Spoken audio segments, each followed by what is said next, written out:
Welcome to Esoteric Worldviews. I'm going to show you a video of another Israeli apologist who claims that the UN is biased, against Israel, and it just keeps passing resolutions in order to harm Israel, and there's no point for this, and it clearly hates Jews, and the United Nations is an anti-Semitic organization. So let's take a look at this video. With me I have Hillel Neuer, the Executive Director of UN Watch, a human rights group based in Switzerland. Mr. Neuer, thank you very much for joining us here on RT. Your group basically monitors the United Nations, but why does the UN even need monitoring? UN Watch is a non-governmental organization whose mandate is to monitor the United Nations according to the principles of its charter, essentially to hold the UN accountable and to measure it by the yardstick of its own charter. Many Israelis complain that Israel does not get Who's going to hold Israel a fair accountable hearing for fuck's by the sake? United Nations. Would you agree? It's one of our issues that's important to us, is fighting anti-Semitism and also anti-Semitism, everybody just hates Jews for no reason. It doesn't only harm the peace process, but it harms the UN as a whole. It prevents the UN from being effective for human rights victims who never get their day of international attention. Why is the UN, to use your words, obsessed with Israel?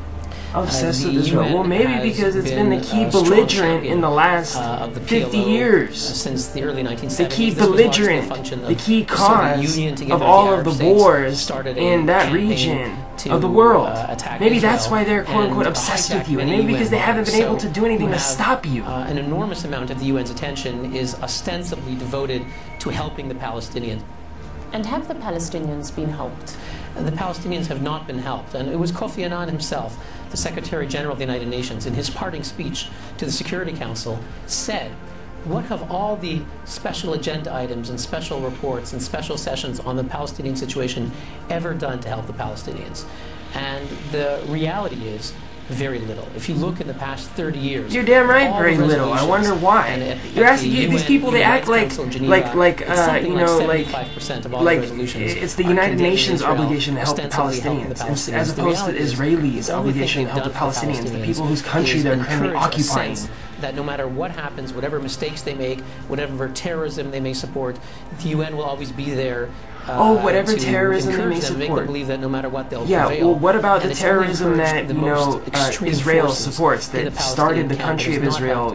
Israel was founded on terrorism and murder. America supports that in any meaningful way. What a hypocrite! The UN is a large organization and has many agencies that do good work. Unfortunately, a number of them are highly politicized. In New York, the General Assembly is highly politicized. The Human Rights Council is the same. They're mostly dominated by third world countries from Asia and Africa. What? Dominated by third world countries? Dominated by America? Which have very little to do with human rights. This guy is For example, the dictator of Libya, a murderous regime. What about the dictator of Israel, a murderous regime? That's a sad joke for the cause of human rights. Do you sense that the UN is in touch with what's going on here on the ground between Israelis and Palestinians?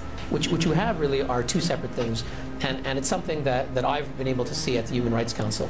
You have the real situation on the ground where you have Israelis and Palestinians that need help, and they could have help of international interlocutors, be it the United States, the European Union, or other countries, or the UN, which could come in and help them. And try to bring them together and bridge their differences. You have a real situation with real problems. What happens at the UN too often is something on a level that is almost mythological, that is entirely divorced from reality. And I saw that once a couple of years ago, is in June 2007. Mythological and divorced from reality? Well, that's something that you Israelis should know all about. Against the Fatah, the Palestinian Authority.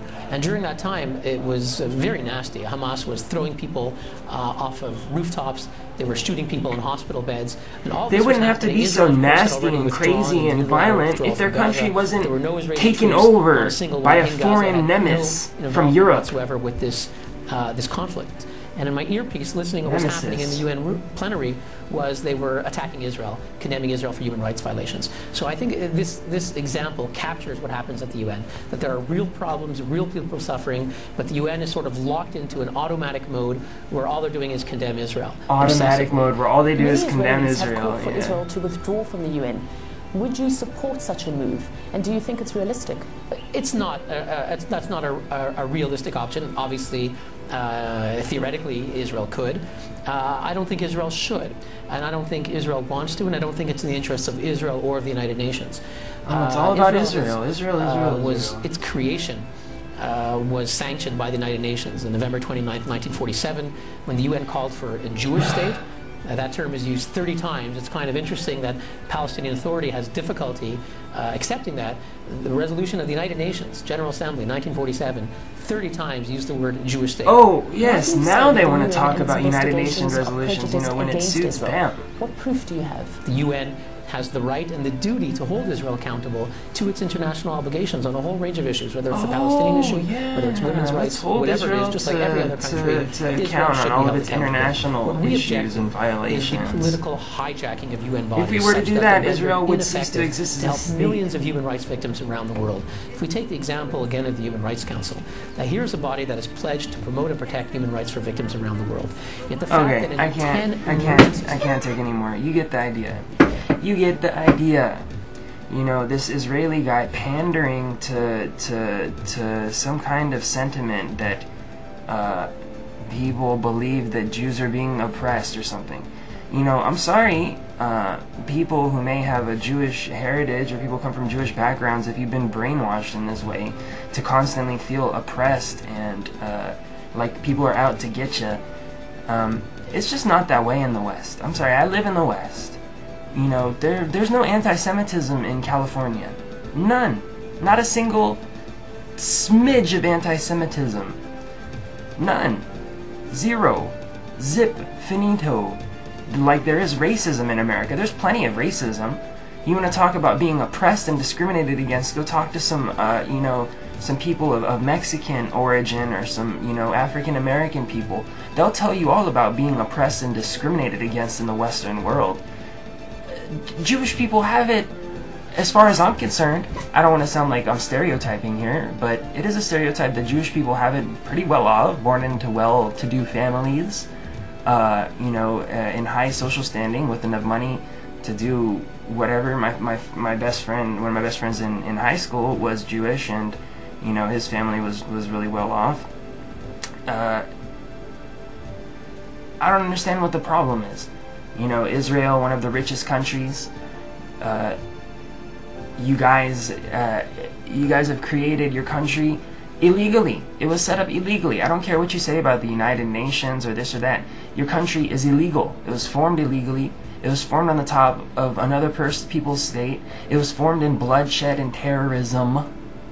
You know, actually, one of the people who became your prime minister, Israel, was responsible in bombing the King David Hotel to try to pressure Britain into acquiescing to some demands of yours. So pretty much the whole format is, your whole theology, Israel, is that God gave you Israel, and so that anybody who stands in your way of taking it back, no matter who is there already, is standing in the way of God.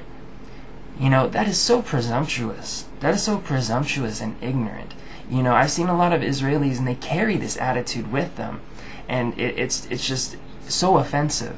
And you know, it's not every Jew or every Israeli, of course. No. Not every single one, of course. Probably not even half of the population of Israelis are in this pretentious right-wing mode. I haven't been to Israel. I don't know, but I've seen videos and I've heard comments from people, so I have enough of an information to guess that it might be a significant portion of the population feels like this. Either way, Israel, if you want to be God's people, be the most humble people. Be the most loving people. Have faith in God that everything will turn out the way that it's meant to be, and that you don't have to kill and murder in order to enact God's will.